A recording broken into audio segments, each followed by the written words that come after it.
Hey zusammen, Hullern ist eigentlich gar nicht so schwer. In diesem Video nenne ich euch ein paar Tipps, um besser zu werden oder auch um durchzustarten. Tipp Nummer 1. Das Wichtigste überhaupt ist die richtige Reifengröße. Wenn man die nicht hat, wird es auch nie wirklich funktionieren. Als Faustregel gilt, der Reifen sollte auf dem Boden stehend mindestens bis zu deinem Bauchnabel reichen. Je nachdem, wie du gebaut bist, wirst du einen Reifendurchmesser ab 100 cm aufwärts benötigen. Wenn du etwas korpulenter bist, kann ich dir sogar einen noch größeren Hub empfehlen. Was man über Hula Hoop auch wissen sollte, ist, dass nicht alle Reifen gleich sind. Es gibt kleine, billige Plastikreifen, die sich nicht annähernd auf die gleiche Weise bewegen wie ein größerer, schwererer Reifen. Größere Reifen sind langsamer und machen weniger Umdrehungen pro Minute. Am Anfang sollte man allerdings beachten, dass die Muskulatur oder auch der Bewegungsapparat möglicherweise noch nicht gut genug ausgebildet ist. Man sollte langsam anfangen und der Reifen sollte nicht zu schwer sein wegen Verletzungen. Am Anfang sagt man, dass der Reifen nicht mehr als 1 Kilo wiegen sollte. Ich bin mit 1,2 Kilo gestartet und hatte keine Probleme. Wenn du dich allerdings für Off-Body-Tricks interessierst, also Tricks außerhalb der Körpermitte, solltest du unbedingt einen leichten Reifen nehmen, denn ein schwerer Reifen lässt sich nicht ohne Probleme werfen oder schwingen, von daher sollte man darauf achten. Tipp Nummer 2. Die Technik hinzubekommen ist eigentlich ziemlich einfach. Entweder vor und zurück oder von Seite zu Seite. Mit welcher Technik man besser klarkommt, muss jeder für sich herausfinden.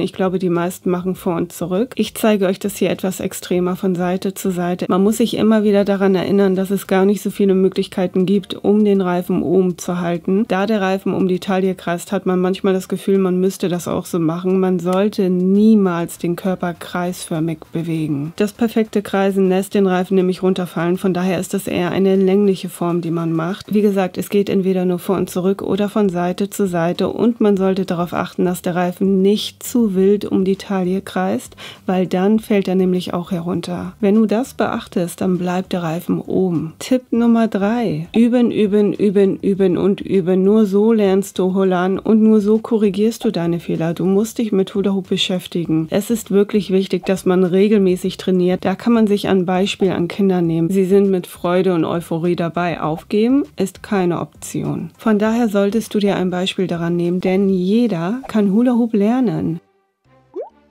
Tipp Nummer 4. Es ist bekannt, dass Musik eine ganz besondere Wirkung hat. Fröhliche Musik versetzt dich in eine Art Ekstase. Du kümmerst dich nicht um irgendetwas um dich herum. Musik, die du hast, bringt die ganze Energie zum Vorschein und fordert dich heraus. Musik, die dich bewegt, die deine Seele anspricht. Lässt dich durch Hullern ausdrücken. Du bewegst dich gefühlvoller. Du bewegst dich sanfter. Tipp Nummer 5. Kannst du den Rotationsrhythmus immer noch nicht hinbekommen, kann es daran liegen, dass du dich im Uhrzeigersinn drehst. Bewege deine Hüften stattdessen mal in die andere Richtung und denke daran, dass du den Reifen gegen den Uhrzeigersinn drehst. Wenn du dir sicher bist, dass du die Technik beherrschst, kann es auch an deiner Kleidung liegen. Der Reifen sollte immer etwas an der Kleidung reiben. Das heißt, glatte oder auch seidige Stoffe lassen ihn herunterfallen. Und das sind 5 Tipps für ein besseres Hullern. Ich hoffe, das Video war informativ für euch. Nicht vergessen, bleibt im Reifen. Bis bald. Tschüss.